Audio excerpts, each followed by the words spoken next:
शिखा, issue, Keshav, जल्दी बाहर आओ। हाँ माँ, ये नौकर यहाँ क्या कर रहा है? माँ ने घर के मेंबर्स को बुलाया, घर के नौकरों को नहीं, समझा? तू जा यहाँ से। रुकिए, इन्हें यहाँ मैंने बुलाया है क्योंकि मेरी डायमंड की रिंग चोरी हो गई है और जिस दिन वो रिंग चोरी हुई थी तुम चारों के अलावा इस घर में कोई और नहीं था।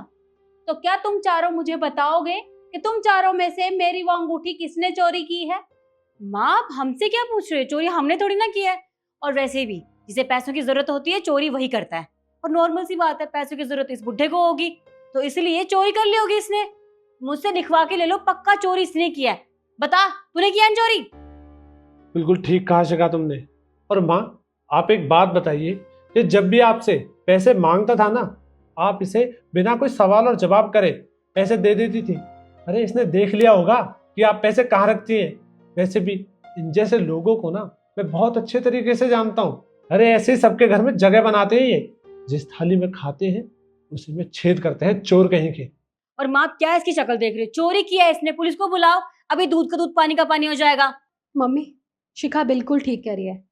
गरीब है ना, रिंग देखी होगी महंगी और चुरा ली, लालच आ गया होगा मन में। रुक जा, पुलिस को कॉल करती हूँ। और रुक ईशु, सबूत भी तो होना चाहिए ना। एक काम कर केशव, पहले तो इनके बैग से अंगूठी निकाल।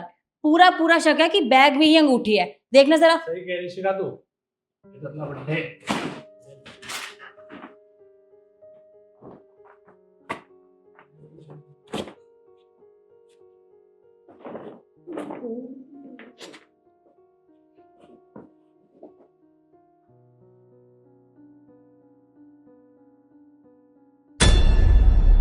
देखा माँ, अब तो विश्वास कर लो, सबूत आपके सामने है, इस बुढ़े ने चोरी करी है। अब तो बुलाओ पुलिस को, अब क्यों चुप हो? नहीं नहीं मैम साहब, हम गरीब जरूर है लेकिन चोर नहीं, पहले चोरी नहीं की। पुलिस को बुलाना पड़ेगा क्योंकि घर में चोरी हुई है और जिसने भी चोरी की है उसे सजा भी मिलेगी। और मैं ये भी अच्छे से जानती हूँ कि वो चोरी की किसने है, क्योंकि जिस दुकान पर तुम तीनों वो रिंग बेचने गए थे ना, उस सुनार का फोन आया था मेरे पास, क्योंकि वो तुम्हारे पापा का दोस्त है और उसने मुझे सब कुछ बता दिया है। तुम्हें शर्म नहीं आई? तुमने ये अंगूठी चोरी की और वहां बेचने के लिए चले गए और इल्जाम इनके ऊपर लगा रहे हो। तुम ऐसा कैसे कर सकते हो? एक बार भी तुमने ये नहीं सोचा कि ये रिंग मुझे तुम्हारे पापा ने दी थी, उनकी निशानी है मेरे पास, और तुमने इसी को चोरी कर लिया। अरे ये जितनी भी प्रॉपर्टी है तुम तीनों की है और बाद में तुम तीनों को ही मिलेगी, तो चोरी करने की क्या जरूरत थी? अरे माँ, ये सब हमें पता है। और वैसे भी आप एक बात बताइए कि हम अपने घर में ऐसे चोरी क्यों करेंगे? केशव, सफाई मत दो, वैसे ही पकड़े गए हैं। और देखो माँ, इसमें मेरी कोई गलती नहीं है। केशव ने कहा था चोरी करने के लिए, ये तो बाहर का ट्रिप प्लान कर रहा था, बोल रहा था कि मम्मी तो पैसे देने से रही तो हम चोरी कर लेते हैं, और इसलिए मुझे और ईशु को इसने भड़काया था। सारी गलती ना इसकी है, हमारी नहीं है, हमें मत सुनाना। हाँ मम्मी, शिखा बिल्कुल ठीक कह रही है, सारी गलती ना इनकी है, तो आप इनको डांटो, हमें मत डांटो। अच्छा, अब तुम तीनों की चोरी पकड़ी गई तो सारा इल्जाम तुमने इसके ऊपर लगा दिया। तुम छोटी बच्ची हो जो इसकी बातों में आ गई। ये जैसा तुम्हें बोलेगा तुम वैसा ही करोगी। मुझे नहीं बता सकती थी, पर कोई बात नहीं। अब मैं तुम्हें इस घर में फूटी कोड़ी तक नहीं दूंगी। तुम्हारी सारी पॉकेट मनी बंद। माँ देखिए, मुझे माफ कर दीजिए, इससे बहुत बड़ी गलती हो गई। मैं तो बस चाहता था कि थोड़े से पैसे हो जाते और हम कहीं अच्छी जगह घूम आते।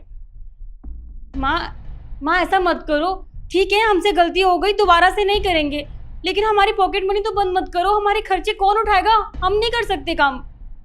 तुम्हारी गलती माफी के लायक नहीं है, और पॉकेट मनी मैं तुम्हारी इसलिए बंद कर रही हूँ ताकि तुम्हें अकल आ जाए।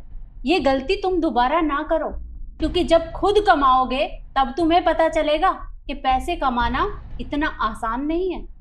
अब अपने अपने कमरे में चुपचाप चले जाओ और शक्ल मत दिखाना मुझे अपनी।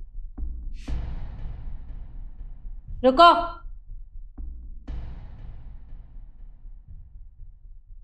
अब निकलो यहां से।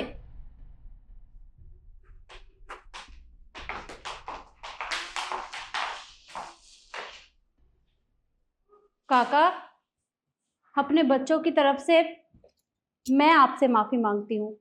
आप उन्हें माफ कर दीजिएगा। मेरे बच्चों ने आपके साथ जो भी कुछ किया वो बहुत गलत था। उन्हें ऐसा नहीं करना चाहिए था, पर आप उन्हें माफ कर दीजिएगा। और आपको चिंता करने की जरूरत नहीं है। आज के बाद मेरे घर में आपके साथ ऐसा कुछ नहीं होगा, क्योंकि वो ऐसा करना तो दूर, ऐसा करने के बारे में कभी सोचेंगे भी नहीं, और ना ही मैं उन्हें ऐसा करने दूंगी। आप बेफिक्र होकर मेरे घर में काम कर सकते हैं।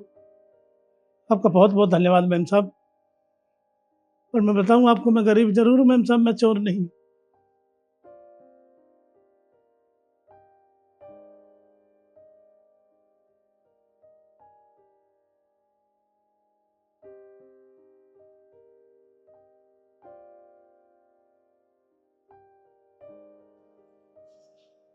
तो देखा आपने, अपने बच्चे भी गलतियां कर बैठते हैं, लेकिन हमें उनके ऊपर नज़र रखनी चाहिए और उन्हें प्यार से समझाना चाहिए।